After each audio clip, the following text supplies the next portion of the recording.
Well, the party continues after we already had an amazing game number 1, the first match of the day, where we had Chili Mountain go up against Kalle Berget. We now have Team going up against them, and this is an actual best of 3 series. Now we're in the semifinals, and it is awesome. I am so happy about this first qualifier. The XCup fall season starts with a bang, guys. I don't know what else to tell you. We had an amazing XCup summer. The first season was incredible, but even in the first season, some of the players already said, well, didn't really have time to form a team, vacations and everything, couldn't participate there, but we're gonna look towards the fall season and try and go for a run then.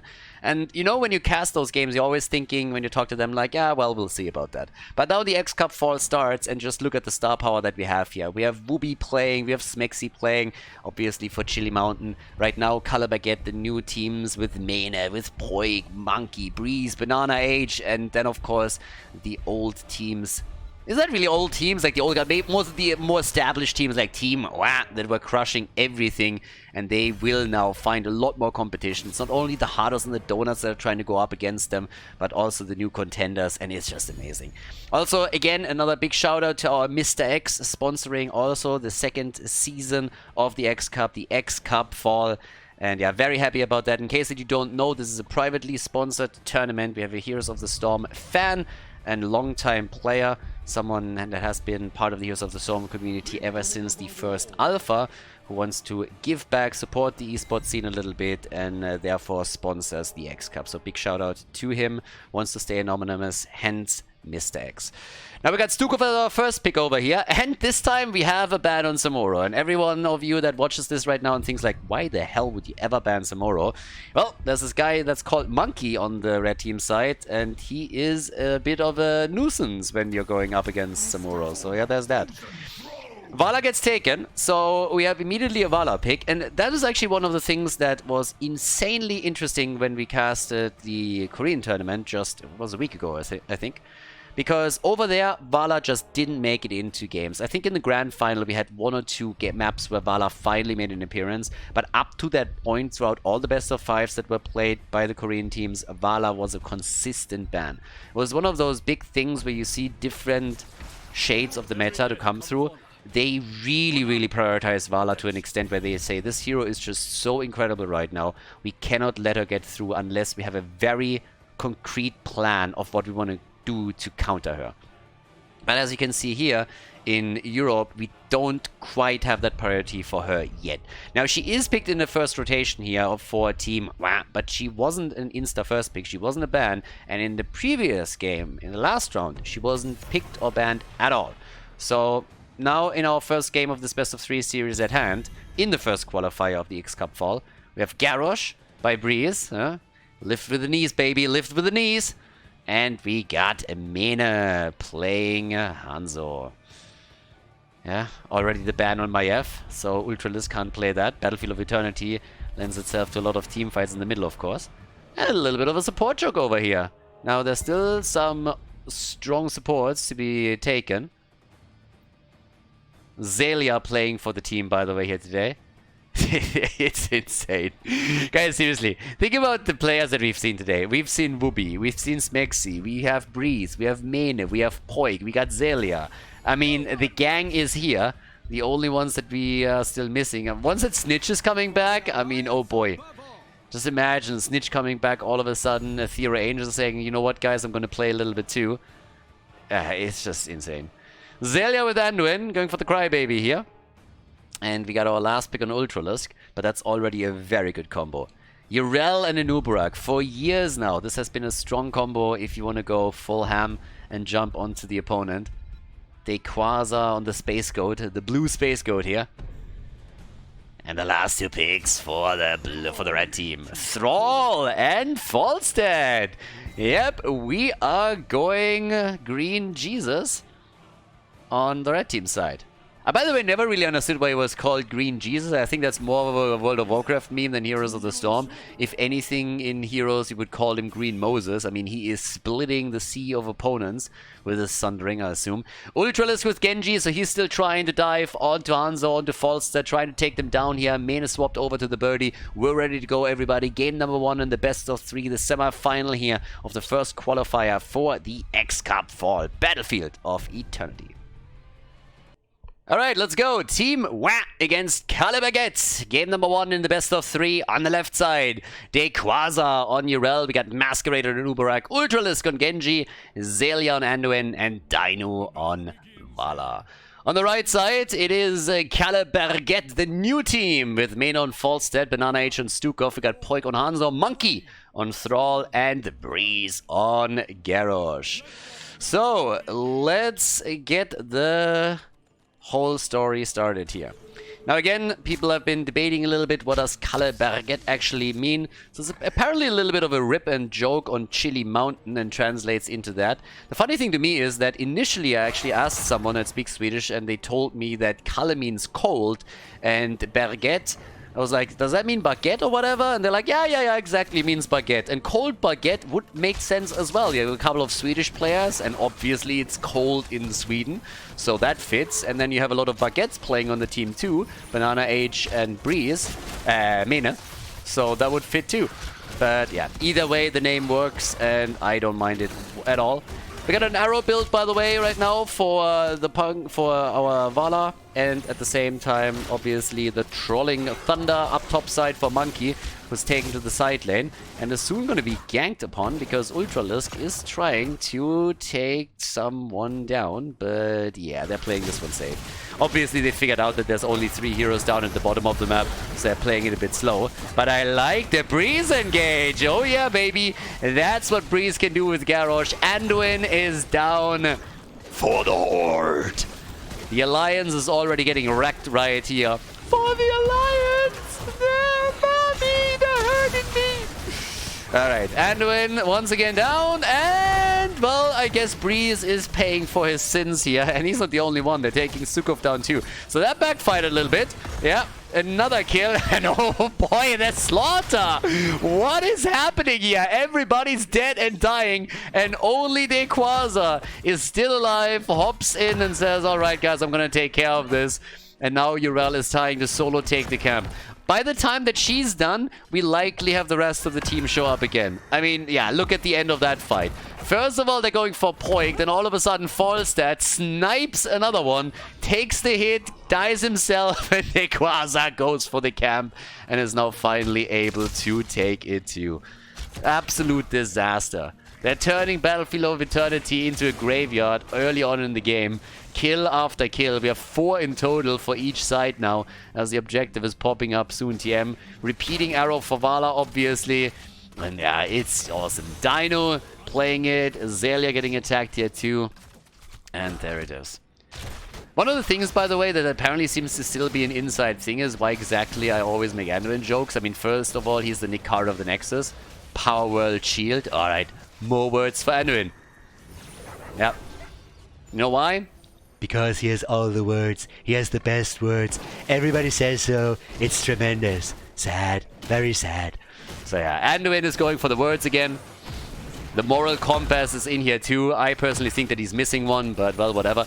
But yeah, honestly, there's no real surprise there. I always said that the character is actually fun to play, and I like Anduin as an addition to the Nexus and Heroes of the Storm. It's just I was tortured with that World of Warcraft trailer when we were running a Chinese tournament for 2 weeks every single day for nearly an hour, and it was a total disaster. So yeah, at that point I learned to hate Anduin because he was just crying all day, every day, for the Alliance!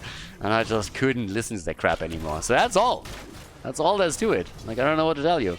Now, the first objective is being fought over, and as you would expect after the initial couple of minutes, the teams are super close here. And here comes the attackers. They're trying to lock it in after the halftime show, making the play, or at least trying to. A little bit of a guarded setup. Poik. Yeah, we have to go back to geometry class, my friend. Those arrows didn't hit anything. But they're trying to make the play. Both go for the race. And who's going to win it? It's so close. And it's the red team. Kalle Berget. They're able to take it with 600 hit points. that shield is going to evaporate within seconds. But they have the level 7. They can probably push through the wall.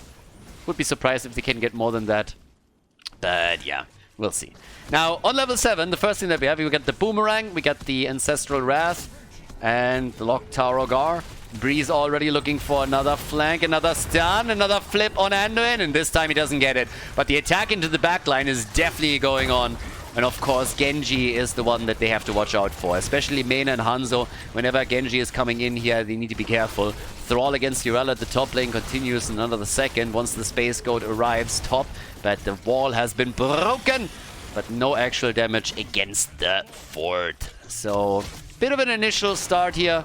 A nice one for the red team against Team Wah in game number 1. But here comes the play for Breeze. They're trying to take the tank down. And they were not able to snipe him. That was close. It was very close. So, yeah.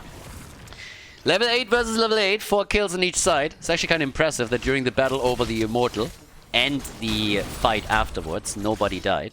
We got 11 stacks now for Vala. All the way up at the top. A Monkey is still doing his thing here. Holding on to the experience on lane. And honestly, Quasar is doing this a little bit better in the sense that he's always rotating towards the bottom of the map, hoping that he can maybe gank up with the rest of the team and create a 4 versus 5 situation for Team Whack. But so far it hasn't really worked out. Now, Thrall can try and make the same play, and that's what he's currently doing. We're obviously waiting for the level 10 abilities now as well to see what's going to be picked here. The War Chief nearly sniped. Yeah, they were trying to dismount him and make a play, but couldn't. And now he's taking the safe path back to the top to lock the experience in. It's a very, very cool first game. A lot of aggression at the beginning, and now everybody just showing some respect, waiting for level 10 abilities in the second objective. Nobody is griefing here. Nobody is just running into the middle of the map and inting hard, getting ganked up by 5 players of the other side.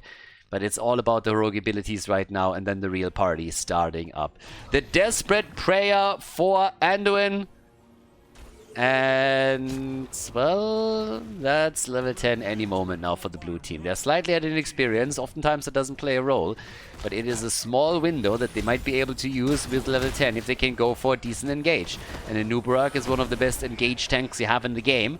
So maybe they can exploit that a little bit.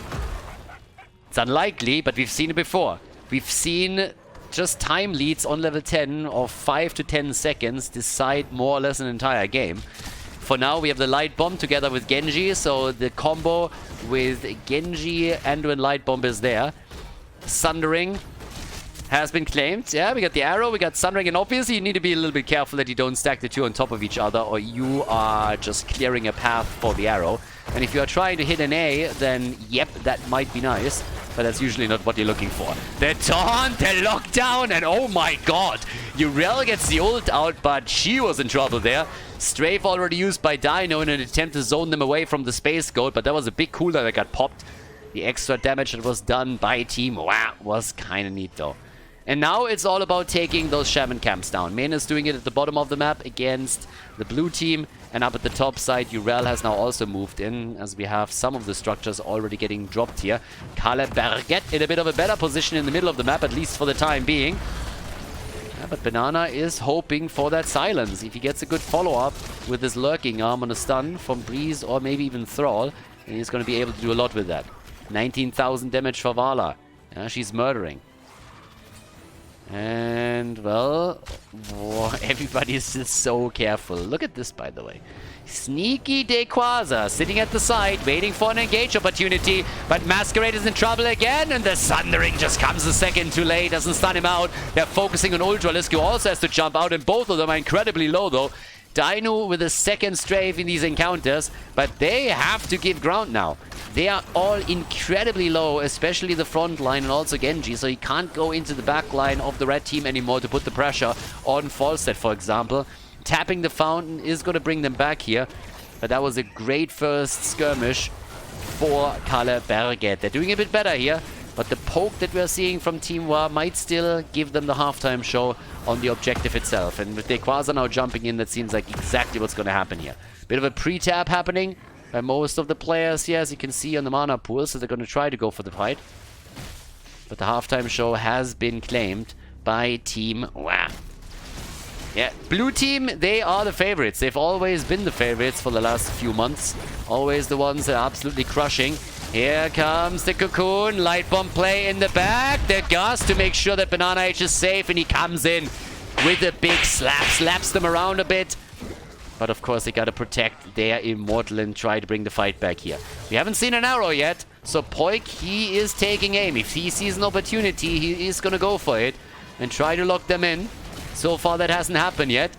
But they're poking the Immortal down very, very quickly here. The blue team has to be careful. They're going to lose out on this one. Nice coordination on Thrall. Monkey gets out of the fight. The arrow already used. Ult again by Urel. The second one in this battle. Breeze is low. Tries to turn it here, but doesn't get the flip. And the red team is low. Very, very low. Not only in hit points, but also mana. Banana H is doing his best to heal everybody up and is doing actually incredibly well there. But he doesn't have all that much mana available. So they're making another play for it. Level 13 is also getting closer for the blue team. And that's another problem that Kalle Berget has to face. They're gonna try. But, well, let's see. There's the engage into the back again with a light bomb. And Genji takes his brother out and also drops Garrosh together with Urel. Another play for Stukov. The Gust may be saving Banana H here, and yes, indeed it does. So Min is able to keep his countryman alive. Both of the Baguettes are still okay to play. 13 is ready though. And with that, we have a talent advantage and an Immortal for Team Wow. And that will help them quite a bit. And they're apparently also making a play for Monkey. They can dive that keep, and that's exactly what they're doing. And Monkey with the Sundering is trying to stay alive. The arrow coming out, and Monkey gets out. Or does he? Yes, gets saved by Banana H. They keep Thrall alive. That's actually insane. Like, they were ganking up hard on him, and he is still alive. Down at the bottom of the map, the Immortal is doing damage, though. And they, of course, were hoping for a two-pronged attack where they're going to the top two. Once again, Monkey, and this time he goes down. With Ultralisk zipping in, there was no saving Thrall this time. So nice job by Genji. The fort is already gone. And while the Immortal needs to be attacked at the top, you see a similar picture unfolding in front of us. Team Wow, once again on the move. Taking the second structure out and claiming therefore full map control now. Both of the forts have been destroyed. Both of the fountains are gone in the middle. The entire outer ring of defense is obliterated. And that is a huge setback for Kalle Berget. And in experience, he doesn't look that much better. 1.5 levels. Well, make it 1 level. A little bit more than a level of a lead that we have for the blue team. And they are starting to really cement their position even further here. With level 13 talents. We, of course, have at least even talent fights now. Level 16 is going to give us the next tier, and a big advantage, very likely, for Team Wow, considering that right now they are so far ahead in XP. 37,000 damage for Vala, 20,000 for Poik.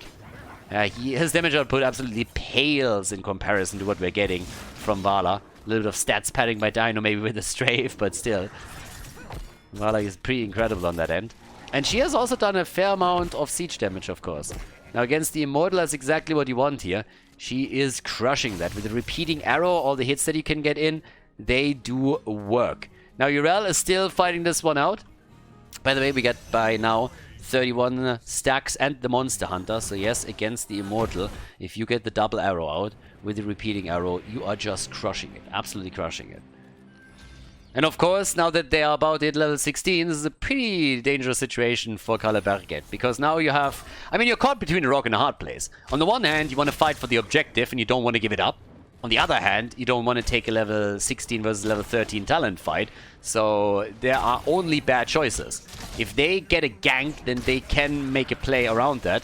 But now they are forced into a big team fight. The arrow hitting the back line, that's just not enough. Falset is dead. Very good Cocoon also on Garrosh. No Indomitable for him in time. Stukov is down, and that's 2 down, 3 down. They want to go for the 5-man wipe here. They are definitely taking Garrosh down. Monkey, the only one that survives, and that is a massive problem now. This could be a GG go next moment right here as Team Wow is now locking in the Immortal, or at least trying to. We have a 2-level lead for the blue team, 11 kills to 4. And all of those 4 kills were taken in the early game. Let's not forget about that. They're even pushing at the bottom of the map now, as they realize that they have a keep for free right here. So if they get the 100% Immortal and then also claim the one at the top, that would be 2 keeps fully destroyed. So as far as map control goes, it doesn't get much better for Team Wah than this. I mean, next step is victory. That's pretty much where we're at here. So, kind of crazy. Not gonna lie. Early game, massive brawl between the two teams. Very even play, but now an opportunity to end game number 1 and take the lead in this best of 3. And of course, again, the reminder: this is the first qualifier for the XCup Fall. First qualifier, and we're gonna run the same system in this qualifier or in this season as we did in the last. Every single qualifier, the teams that participate will gain points. Based on their performance. The better you perform in the tournament, the more points you get. Those points get accumulated and put into a leaderboard, and at the end of all of the qualifiers, the top teams will qualify for the playoffs. It's a pretty sweet system and allows the teams also to occasionally skip a qualifier, since we're not only limiting into 2 or 3, but as you can see, for the first qualifier, they all showed up. Everybody wants to get those early points to make sure that they're getting a spot in the playoffs in the first place. But right now, the advantage goes to the blue team. Team Wah takes the keep. Keep number 2 is gone. 2-level lead, 16 talents at least ready for the red team to help with the defense. But can they pull it off or not? That's a very different question. Because that Immortal is still going for the shield here. And granted, we're only 16 minutes in, but the core is slowly falling. And they're making a big play with Genji. Swift strike straight into the heart of Kalle Berget. And they are taking them down. The Dragon Blade keeps Ultralisk alive, and he dishes out even more damage. Stukov is dead, so is Thrall and the core. Game number 1 goes to Team Wah in this best of 3 series. Before we head into game number 2, make sure that you subscribe to the channel if you haven't done it yet, so you don't miss out on any future content here on Khaldor TV. Towers of Doom, map number 2. Let's go. XCup Fall, everybody. Team Wah against Kalle Berget. Yeah. Game number 1 ended with a victory for the blue team. So, yes, they are doing extremely well. And in the beginning, it was a massive slugfest. I mean, we had 8 heroes die in the first, I want to say, 2 minutes. But after that, it slowed down a bit, and we had a lot of skirmishes and really nice battles between the two of them. But slowly and steadily, Team Wah moved forward and was able to take a lead. Yeah, and then cemented that quickly by taking down the keeps and going straight up for the core. So the objective towards the end definitely gave them the victory there. Had a very sweet draft, and that combo with Anduin, Light Bomb, Genji was a bit of a problem for the backline. Falstad, of course, one of the squishies, had big troubles there, and he wasn't the only one. But at this point, we got Towers of Doom, our second map. It's a best of 3 series, and we'll see who moves on to the grand final of the qualifier and who moves on into the 3rd place decider. Again, depends a lot on if you're trying to get into the playoffs. It hinges a lot on how many points you can gather, and that depends on how well you perform within the tournament. So if you take 3rd place over 4th, you still get the upper hand there and gain a few more points, so that's going to be played out too. But yeah, let's have a bit of a look. So again, the ban on Maiev, and it's a bit more of a respect ban, so they're looking over to Ultralisk and they're saying like, yeah, we are not going to give him Maiev there. That's just not going to happen. So yeah, that's not going to be a thing. But yeah, so for now, we have Brightwing banned here in Towers, big map. Could also see even a ban on Dehaka. Now, when we talk about side lane, then Blaze, Dehaka, Leo come to mind very quickly. And there's the Dehaka ban. Yeah, just as we talk about them. Thank you for making me look good. So they've prioritized Dehaka about as much as I do on this one. He's just insane there. The utility that he offers with soaking the 2 lanes, the one in the middle and at the top, and then also having the ability to just tunnel into the team fight is just a bit too much. The CC that he brings. So yeah, there is a lot. But again, first pick, this time we get Tychus. Minus is dropping him very, very early here. And that's something that we also see a lot in the Korean scene, as those of you who watch the Korean tournament have probably already figured out too. But yeah, what else? Are we getting maybe a bit of a sneaky pick here at some point too? This is a map where technically you can play with the Vikings, you can play with Abathar if you want to. It's also a map where you could play with Samuro again. And if you have Monkey on your team, that's always an option. To let him control the top lane. We got Urel and we got Falstad. And yeah. Like Samuro as a character has a little bit of Urel PTSD. Because ever since Wubi with Urel just spanked Glorang on Samuro at the BlizzCon finals. I don't think that there was a Samuro player out there that doesn't have nightmares whenever he sees a Urel on the other side. So when played correctly, that could be a disaster. But there is Samuro. They're picking it. Again, Monkey is good on that hero. He's very solid on the hero. He's a little bit of a one-tick pony. Oh, not quite, but again, he has like this very one specific niche that he caters to, and where he's very strong in. But Urel against Samuro, yeah, the last time I saw that battle, Glorang thought it was an insanely good idea to pick Bladestorm against Wubi's Urel, which made me chuckle. That made me laugh a lot, and I was like, alright, this game's over, let's go next. They're trolling. There's the Abathur ban, and I like that a lot. Well, I like it a lot in the sense that I feel it makes sense, and it was something that was a bit telegraphed. I already said that Samuro is good with Abathur in the last game where we saw him, and on top of it, mentioned Abathur for this map. I'm a bit sad, though, because I would have loved to see the Slug there. Would have really, really liked to see the Slug. And as much as I personally hate to go up against something like Samuro and Abathur because it can just cheese you to death, it's fun to watch. And to be fair, there's a lot of combos where I'm like just looking at it and I was like, oh my god, I don't want to play against this. Watching it, on the other hand, hell yeah. Watching other people suffer and try to deal with it, that's a different story. And to be honest, Team has of course the coordination to shut something like it down, but in this case they banned Abathur just to be safe. There's Stukov, and we get a Nubarak. So full on engage. Again, this Urel and a Nubarak combo. That was played the first time in competitive. I believe it was at the Eastern Clash at the end of HTC in the final year. And the Koreans played that every game. If the teams could get it, they would go for Urel and Nubarak. It is such a strong combo for engage, and we've already seen it in action, and they're going to use it here again. So, yeah, they go old school. Kerrigan and Lucio. Okay. Yeah, well, our Towers of Doom setup is more or less ready. So, guys, we're going to go for game number 2, Towers of Doom. The last pick is missing. We still need something for Ultralisk. Played Genji on the last one. His Maiev was banned. What do we get this time? Different support, of course, for them. So instead of going for the Light Bomb Anduin play, they're going for Nubarak engage with the Stukov follow-up and the Lurking Arm. And, well, there's Sergeant Hammer. It's hammer time, baby. Let's roll out. Towers of Doom, map number 2 in the first semi-final of the first qualifier for the XCup Fall.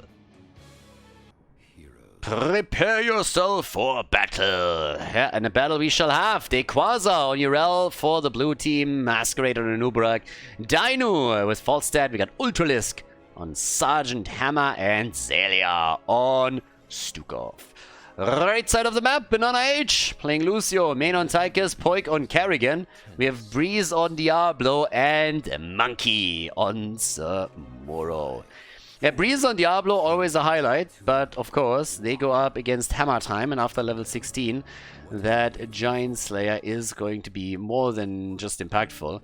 We have on level 1 for Samuro again, the Way of Illusion, and we get the low blow. Sneaking down to the bottom of the map. Ultralisk is already sitting here, but Masquerade is guarding him. Yeah. It's a trap! But nobody's falling for it. Samuro is still sitting tight. Breeze wants to engage, and Ultralisk says, see ya! And is immediately out of the fight. He's just like, nope, we're not gonna have that fight. Nope. Not happening. So yeah, he's moving out, just says goodbye, and sieges up again. Now for Sergeant Hammer in general, before you hit level 7, it's always a little bit awkward. You're sieging up, and then you take a wave down, and all of a sudden the fight moves away from you. So that's always a little bit tricky. So once that he hits level 7, this is going to become a bit easier with the hover siege mode. Masquerade pausing the game again. Now traditionally that would mean that Ultralas disconnects, but as you can see, he's still here. So we assume for the moment that his internet is still fine. It's kind of interesting how his internet was always going back and forth. They fixed all of the issues that he had. I mean, he had apparently like long, deep talks with his provider, walks on the beach and everything. But if I'm not mistaken, at some point the problems popped up again. I believe that right now it's not really an issue any longer though. But yeah, his disconnects are obviously legendary, if anything. But now we have still our little engage here at the top. Dequaza against Monkey. I'm not sure. Dequaza is probably not going to enjoy this too much. But look at this invade. The red team is going for an aggressive playstyle early on in the game and is trying to invade them here. Breeze then again turns into a bit of a punching ball, as they are dropping him very quickly, low in HP, and nearly got a kill out of that as well. So good move from the blue team, and this might just lead to them stealing the camp. Oh, they're fighting for it, and they lose Kerrigan instantly. Yeah, having Zelia with the lurking arm here obviously didn't hurt either. That was a really big tool to have. Kerrigan jumping in and then getting crushed as everybody turned on her. So the calls that we have from team, wow, absolutely crisp. Every single time a situation like this unfolds in front of them, they make the decision, they stick with it, and everybody follows the orders there. So yeah, good for them. But we have them obviously already starting to move over on the left side now towards the top, trying to do some damage here. The level 4 talents are kicking in, and it gives us the bigger they are. So no Master Assassin. No Master Assassin here. The Europeans have mostly adapted to the Korean Master Assassin playstyle. And the Koreans are, of course, nearly exclusively playing that level 4 talent for Tychus. But at least in this case, Mene is going for the bigger they are and is trying to threaten the front line with that and have someone else finish the job he started. Siege tactics in for Sergeant Hammer.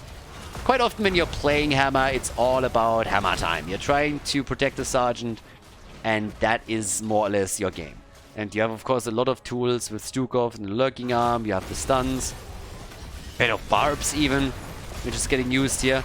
But the battles are still ongoing, and Dino is putting more pressure onto Mene and Poik, so they are controlling these fights nicely.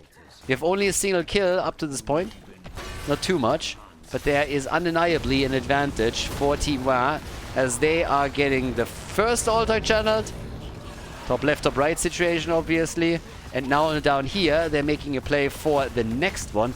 And given their position and also their slight lead in experience, they have a good shot at pulling this one off.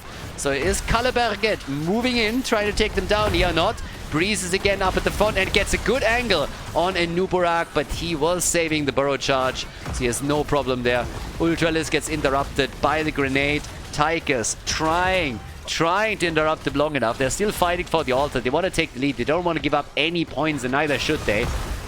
But it is getting tricky. And Breeze controlled well by Dequaza. Urel herself now getting attacked. Yeah, they try to go for the hammer. Try and push it back again. The Kerrigan combo just doesn't connect as Hammer zips out. Banana is low, and so are most of them. But the fountain cooldown seems to still be ready for at least some of them. But yeah, that fight just doesn't stop. Look at the stacks for Falstad. We have 4 minutes in, he's at 43 stacks. Like, prolonged fights like this one are, of course, fantastic for him. He can just YOLO those hammerangers out time and time again and get those stacks in. And that could lead to a very scary late game.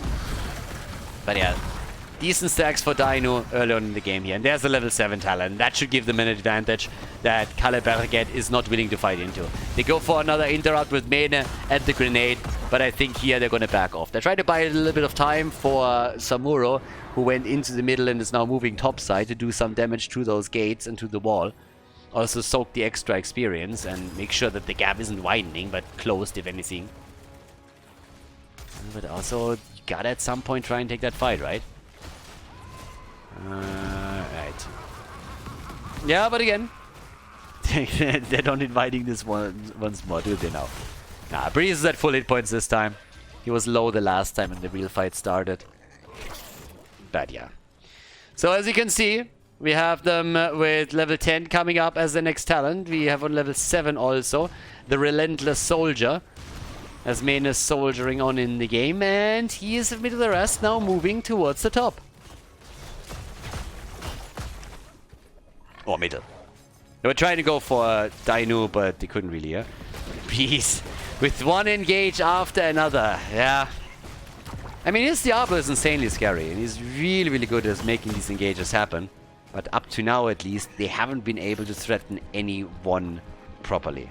Now, there is, of course, another altar coming up in just a little bit. And that one will tell us if they can get a few more shots of the opponent's score here. So yeah, it's a double altar. And it's, again, a battle for experience. Level 10 is what you're aiming for. You want to have the heroic abilities. That pretty much guarantees you one, at least, if you have that lead.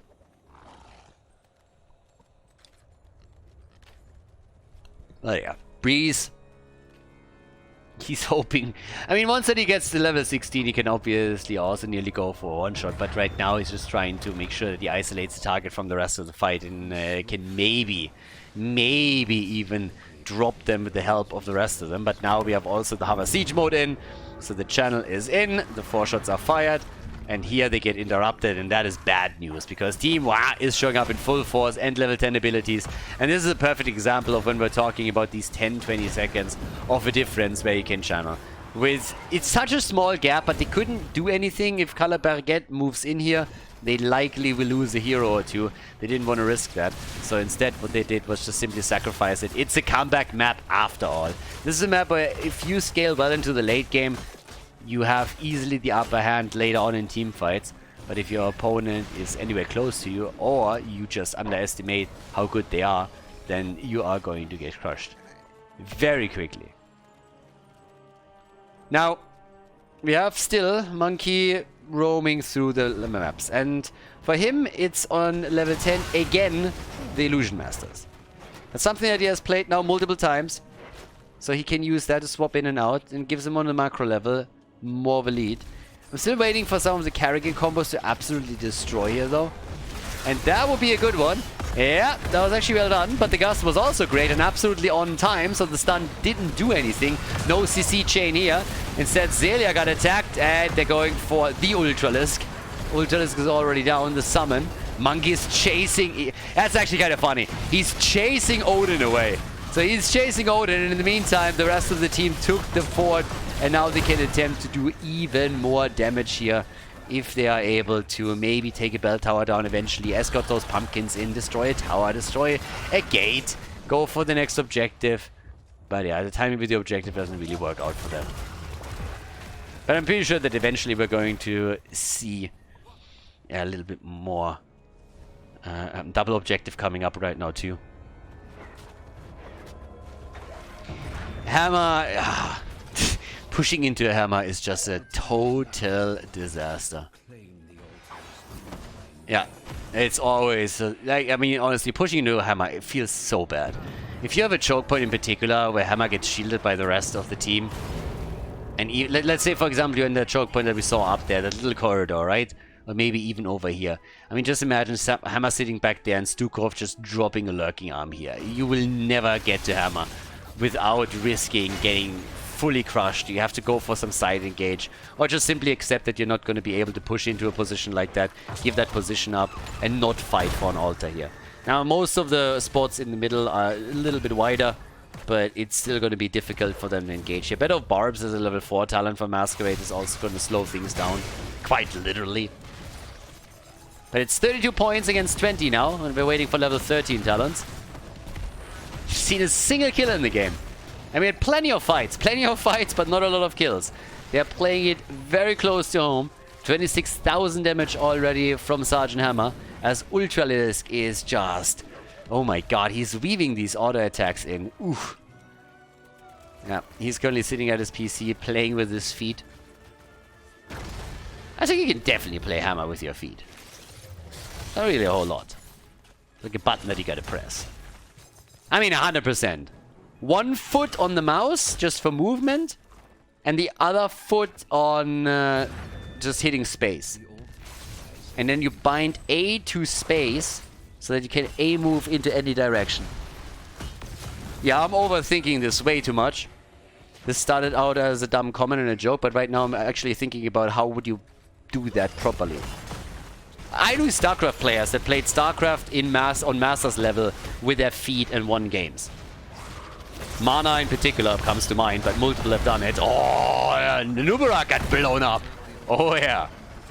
Nubarak died instantly. Those are the kind of engages that Breeze is looking for. Yeah, those are definitely the ones.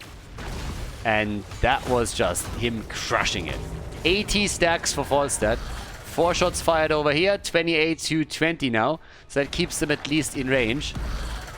Stukov always being annoying. Yeah, we got the growing infestation.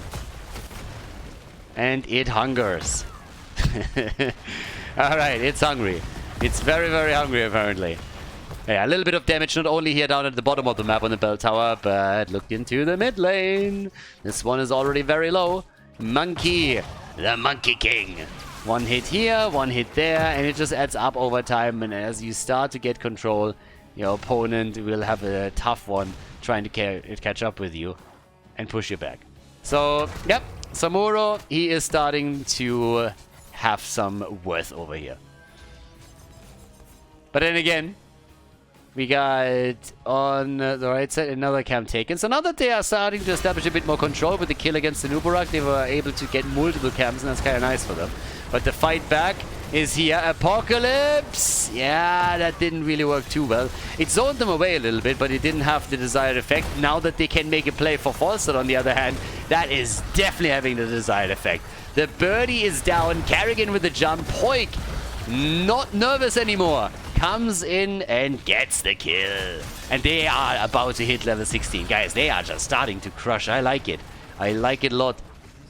Obviously, Kalle Berget, they don't have the play experience that Team Wa has. As a 5-man, that is, obviously. Blue team has existed for quite some time now. And they definitely have a lot of synergies between the individual players that are part of the team here. And work as a unit. Now, the red team has a lot of players that played together in HGC at some point or one point or another, and others that joined in. But the question is always, how well do you mesh in your first tournament?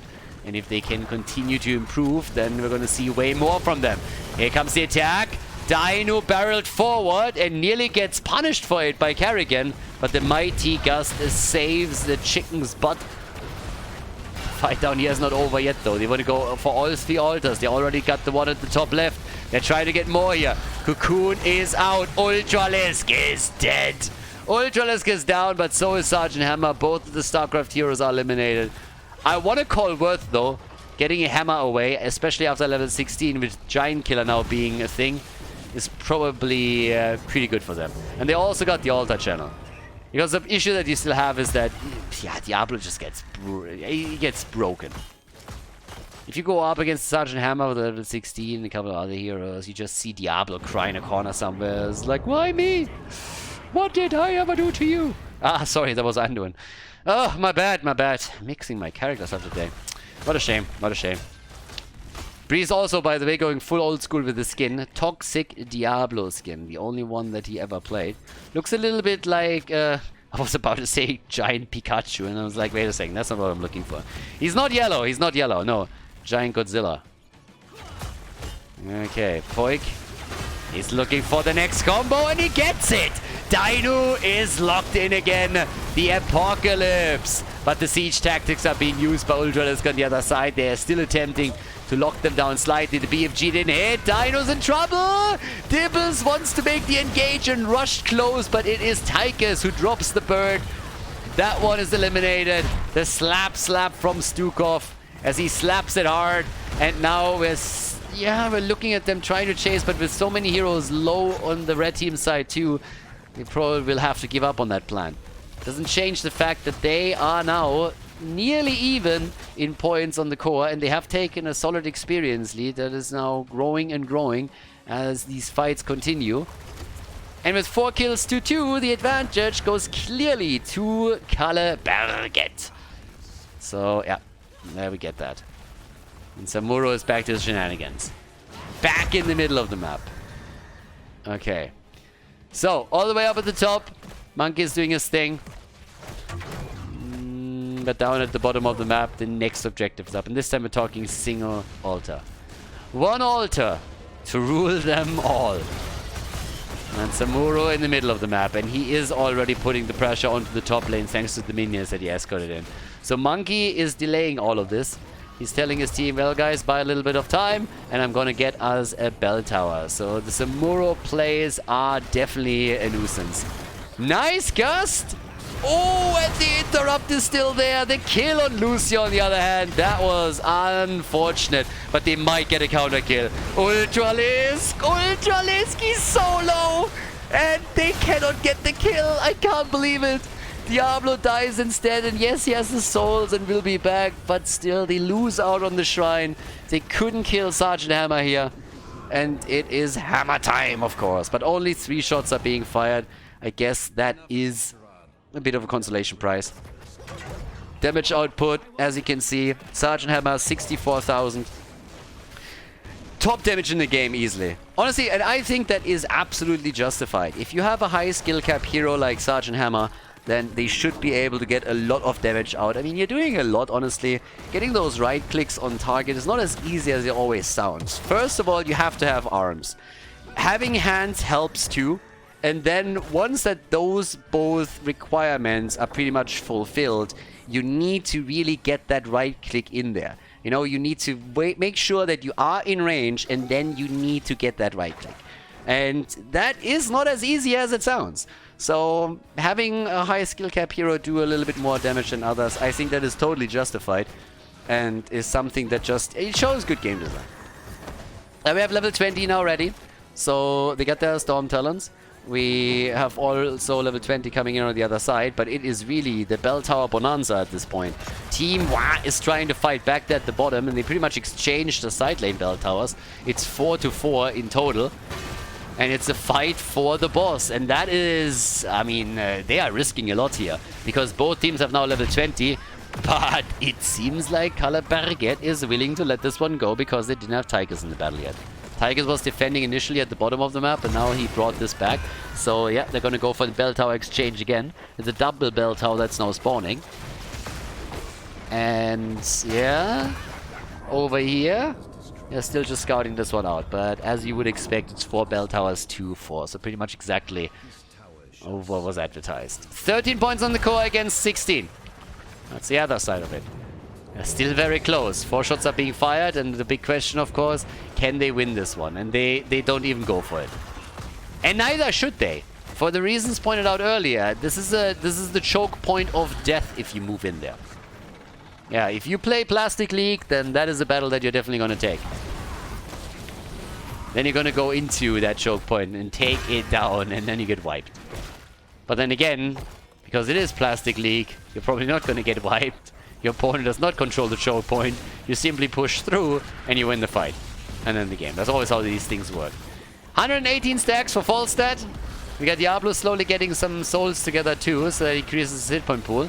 With the level 20 talents, we now also got the Rewind and we got the Seraphim. And guess what? They're exchanging structures again. Topside has been taken because Samuro is Samuro. And Monkey is now fully in his element. He's like, alright boys, leave this one up to me.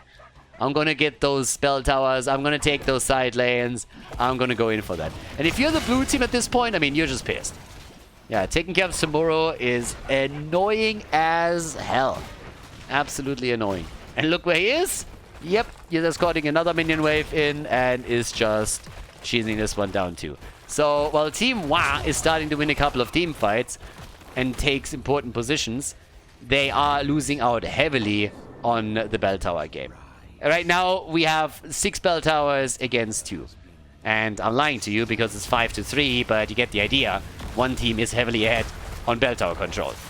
And spoiler alert, but it's the red team. So yeah, another final, not final, but another single altar is coming in. Single digits on the core for Kalle Berget. Okay. There's Odin. Falstad. He still has his gust up. Could gust him into a corner. I mean, they're trapped here. So the red team has no way to move out of that fight. They can't go top, they can't go left, they can't go right. There's bell towers on each side, and they have the opponent's team in the way if they want to try and scan towards the top. So this is a bit of a do or die situation where they just have to prove that they can take the team fight and get the channel. Another H. Oh, and Uburak, the wall's done! And the bug got murdered!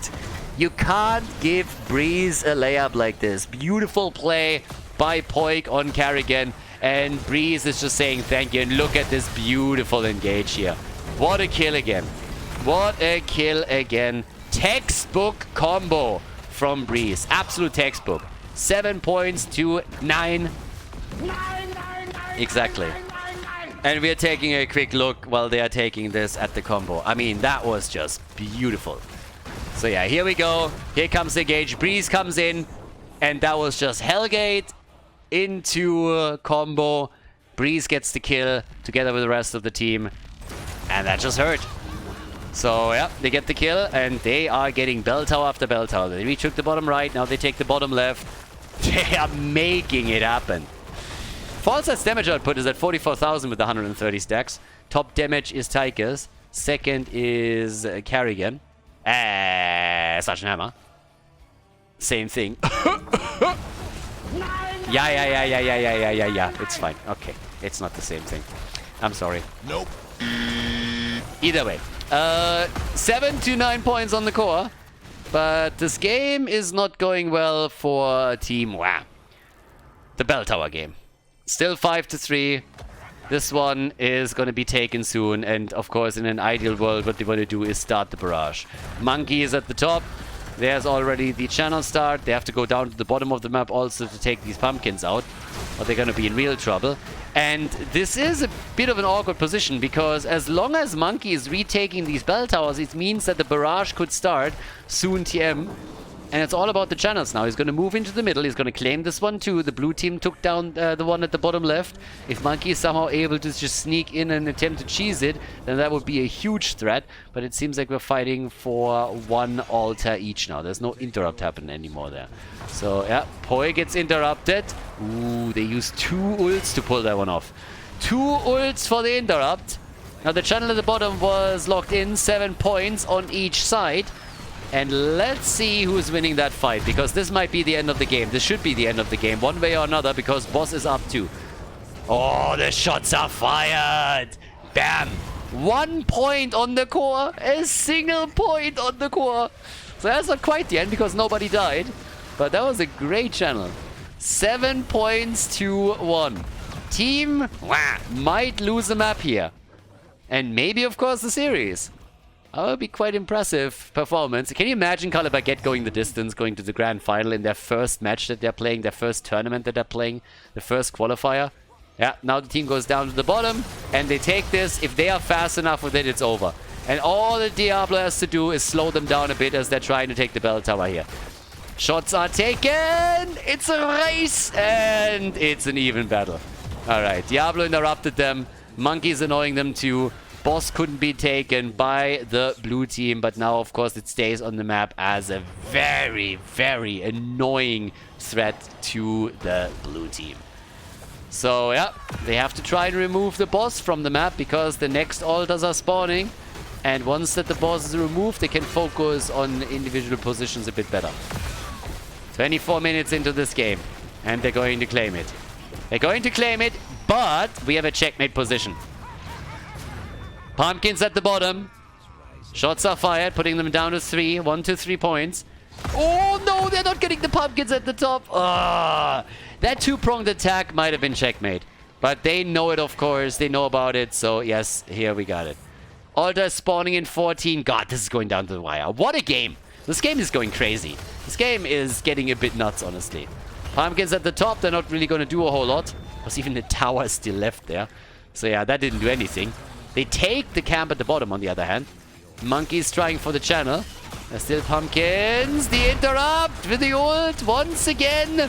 And the choke point of death. Mena trying to control it best he can. They're barreling over the walls even. Urel is jumping in. They have to control this. This is for all the marbles.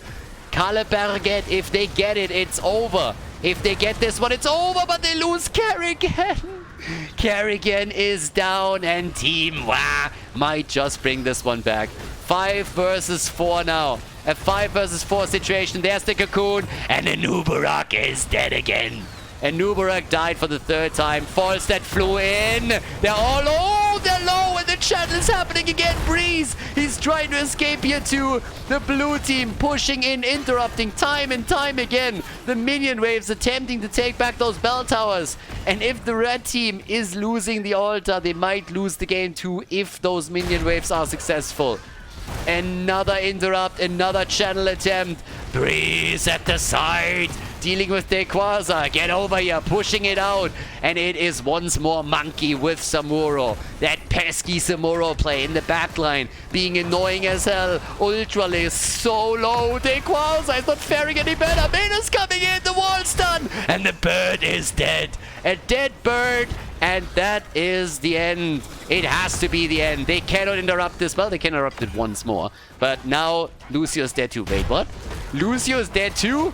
Can this fight end at all? Hammer is eliminated. And Monkey is just trying to channel over and over again. The Quas are still getting attacked, and now they are all dead and dying. And Nubarak is the only survivor. 5-man team wipe incoming, baby. The channel from Monkey, and the shots come in. Breeze dies, but it doesn't matter anymore. We are going to game number 3, baby. Kalle Berget with a victory on Towers of Doom.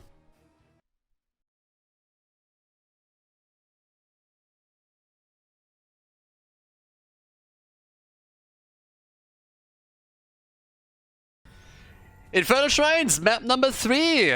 Okay, we're going to the 3rd map. And not bad, I gotta say.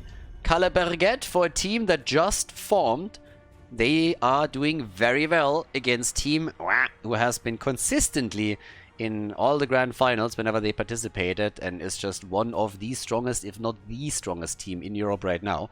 Now, to be fair, obviously when you have Breeze, Banana Age, Poik, Mene, Monkey there on your side, then that is going to be a strong team to begin with. They have a lot of really strong players with a ton of experience, a lot of them former HGC players too.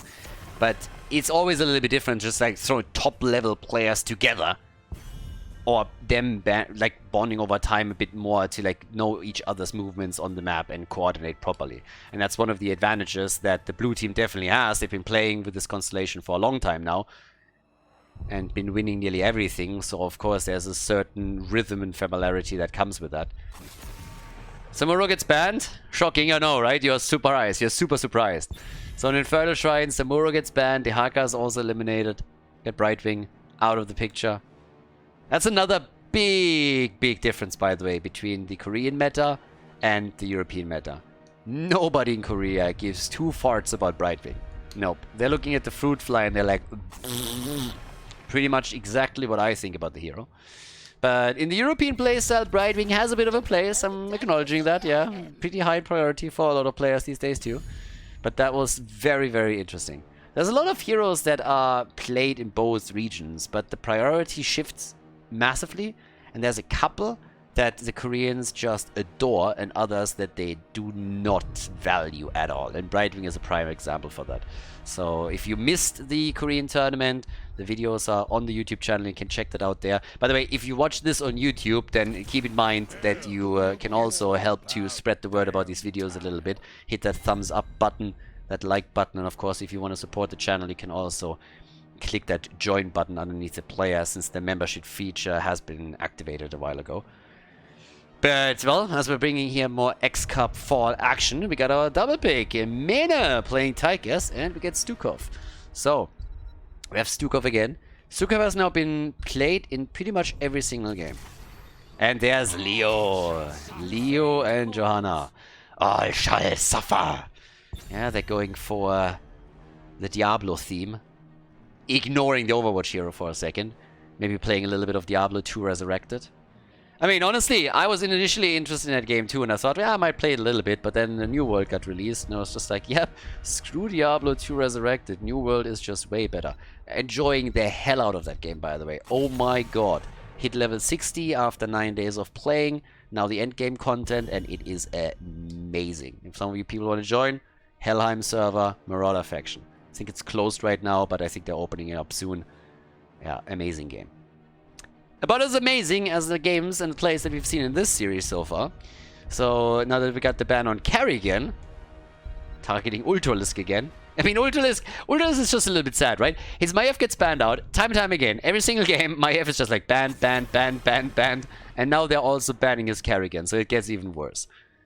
Breeze's Diablo is also not part of this game. Shocking, I know. I mean, if you go up against Breeze and someone asks you what hero do you want to ban, one of the first responses is always Diablo. The problem is there's so many heroes that you want to ban that you can't always ban everything. That's, by the way, the comment that amuses me the most, because it's always been made.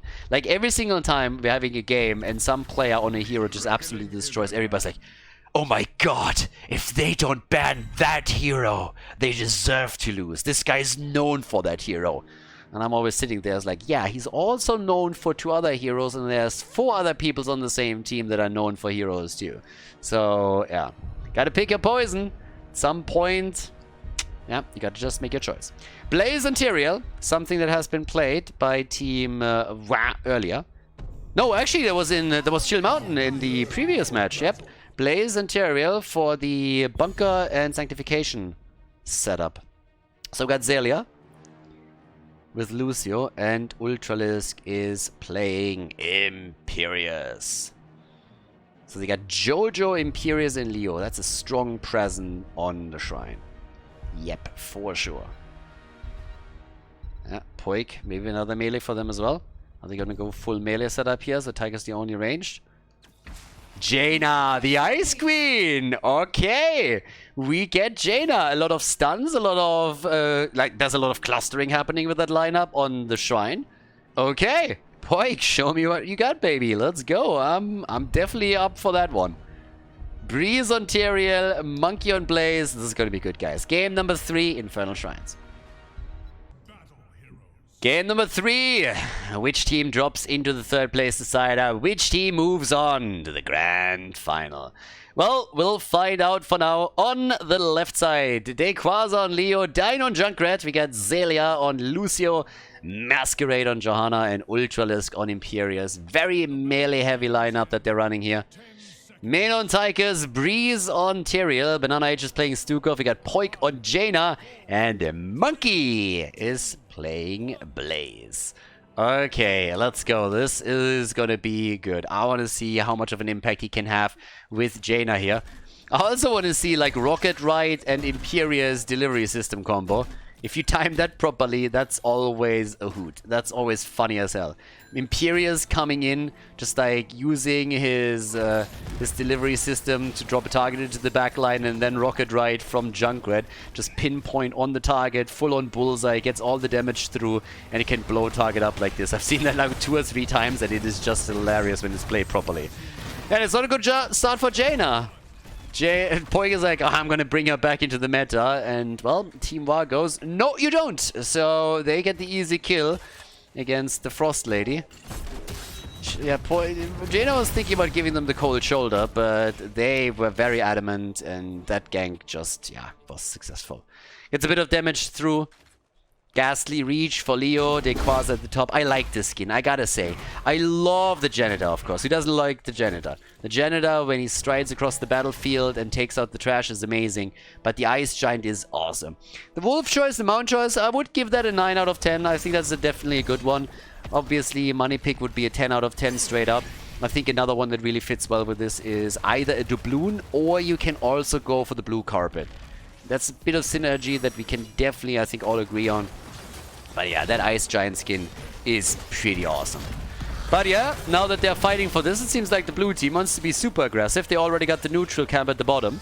And now they're making a play for this one too. And Breeze is moving out of the fight. Monkey wasn't here yet. And that... oh, they're still trying to go for it.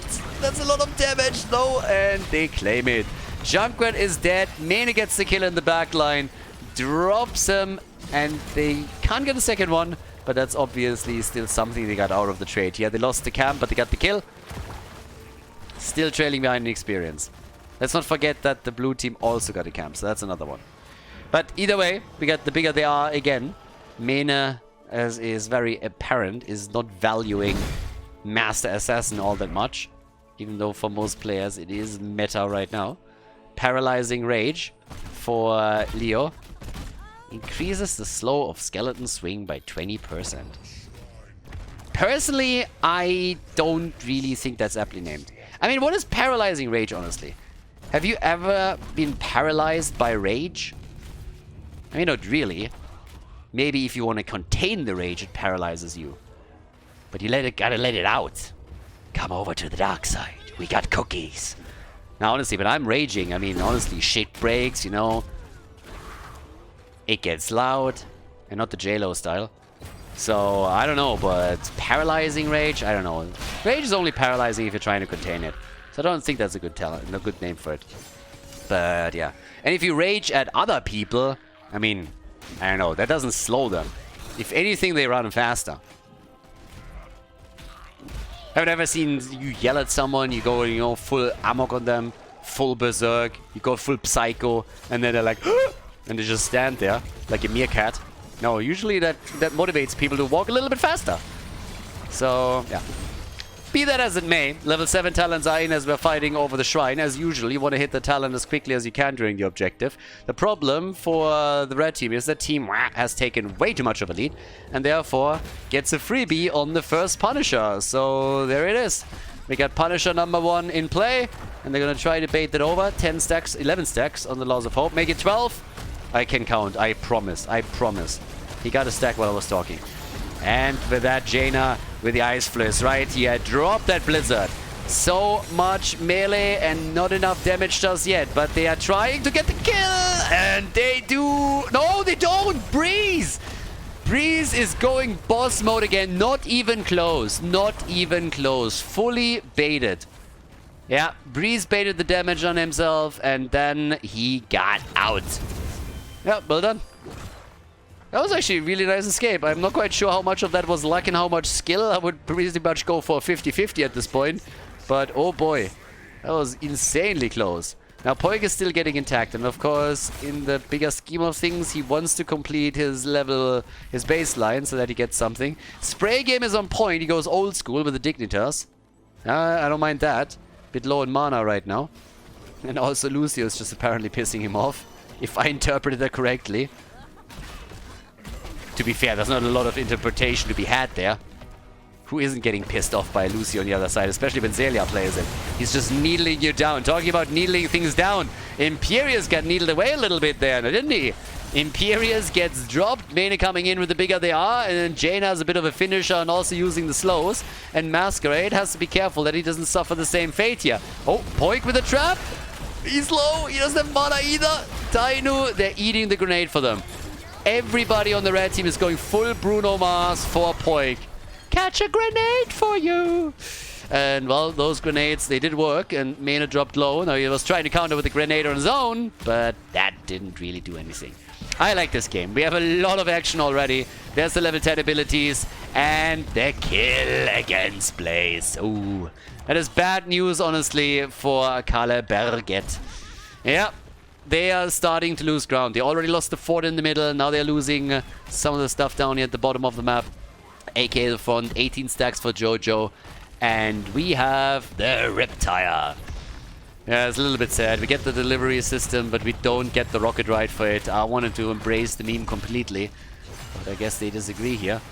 Now, they are still trying to fight. They don't have level 10 yet. There's the delivery. I think he should get out. Oh, nice, nice. Good damage from Jaina. The Blizzard and the Sanctification. Breeze is trying to drive them away here.